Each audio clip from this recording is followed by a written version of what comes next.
សួស្តីបងប្អូនទាំងអស់គ្នាថ្ងៃនេះនាងខ្ញុំមានប្រធានបទថ្មីមួយទៀតហើយដើម្បីចែកជូនដល់បងប្អូនទាំងអស់គ្នាប្រធានបទនេះគឺមានចំណងជើងថាហេតុផលសំខាន់បែបនេះទើបម៉ាក់ចាំបាច់បំបៅដោះកូនឲ្យបាន6ខែមុននឹងយើងចូលដល់អត្ថន័យក្នុងប្រធានបទនេះសូមបងប្អូនទាំងអស់គ្នាកុំភ្លេចចុច Like Subscribe និងសញ្ញារូបកណ្ដឹងដើម្បីទទួលបានវីដេអូថ្មីៗបន្ថែមទៀតពី Channel YouTube របស់យើងខ្ញុំតាមអនុសាសន៍របស់អង្គការសុខភាពពិភពលោកនិងគោលការណ៍ក្រសួងសុខាភិបាលតម្រូវឲ្យបំបៅដោះកូនយ៉ាងតិច6ខែការបំបៅដោះកូនឲ្យបានយ៉ាងតិច6ខែម្ដាយនិងកូនទទួលបានអត្ថប្រយោជន៍អ្វីខ្លះឆ្លើយតបនឹងសំណួរនេះលោកវិជ្ជបណ្ឌិតប្រាក់សុផានេរីអនុរដ្ឋលេខាធិការក្រសួងសុខាភិបាលនិងជាអ្នកឯកទេសអាហារូបត្ថម្ភបានរៀបរាប់ថាទឹកដោះម្ដាយមានសារធាតុចិញ្ចឹមគ្រប់គ្រាន់មានអង់ទីកនិងសម្បូរវីតាមីនដែលជួយដល់ការលូតលាស់របស់ទារកនិងការការពារពីជំងឺផ្សេងៗម្ដាយត្រូវបំបៅដោះកូនតែមួយមុខប៉ុណ្ណោះក្នុងរយៈពេល6ខែដំបូងនេះដោយមិនចាំបាច់ផ្ដល់អាហារបំប៉នអ្វីផ្សេងទៀតនោះសូម្បីតែទឹក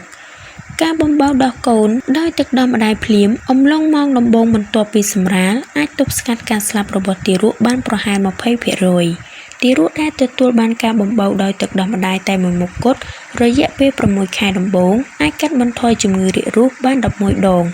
និងជំងឺរលាកសួតបាន15ដង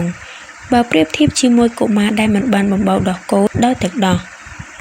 ចំពោះទិន្នន័យជាសកលវិញការបំបៅដោះកូនដោយទឹកដោះម្ដាយអាចបង្ការការស្លាប់របស់ទារកទូទាំងពិភពលោកជាង800,000នាក់ជារៀងរាល់ឆ្នាំ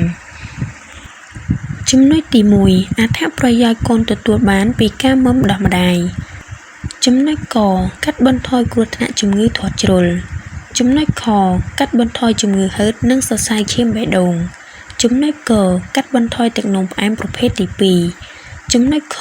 កាត់បន្ថយជំងឺរាគរូសនិងជំងឺផ្លូវដង្ហើមចំណុចងបញ្ហាស្មារតីក៏ឆ្លាតវៃវៃចំណុចចទទួលបានភាពកក់ក្ដៅពីម្ដាយចំណុចឆអត្រាប្រឈមជំងឺស្លាប់ក្នុងកម្រិតទាបចំណុចទី2អត្ថប្រយោជន៍ម្ដាយទទួលបានពីការបំបៅដោះកូន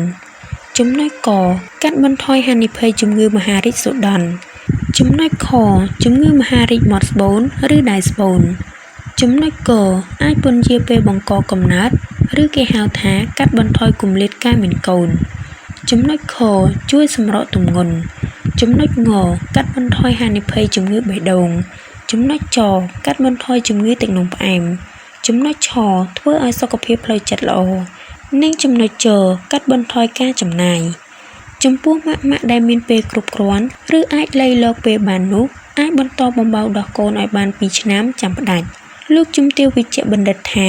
ទោះបីជាត្រូវការធ្វើការឆ្ងាយឬជិតតែម្ដាយមានជម្រើសដោយច្របាច់ទឹកដោះទុកឲ្យកូនបានដោយទឹកដោះម្ដាយអាចរក្សាក្នុងបរិយាកាសធម្មតានិងមានអនាម័យ8ម៉ោងបើទុកក្នុងធុងទឹកកកបាន12ម៉ោងចំណែកដាក់ក្នុងទូទឹកកកកន្លែងកកបានរហូតដល់72ម៉ោង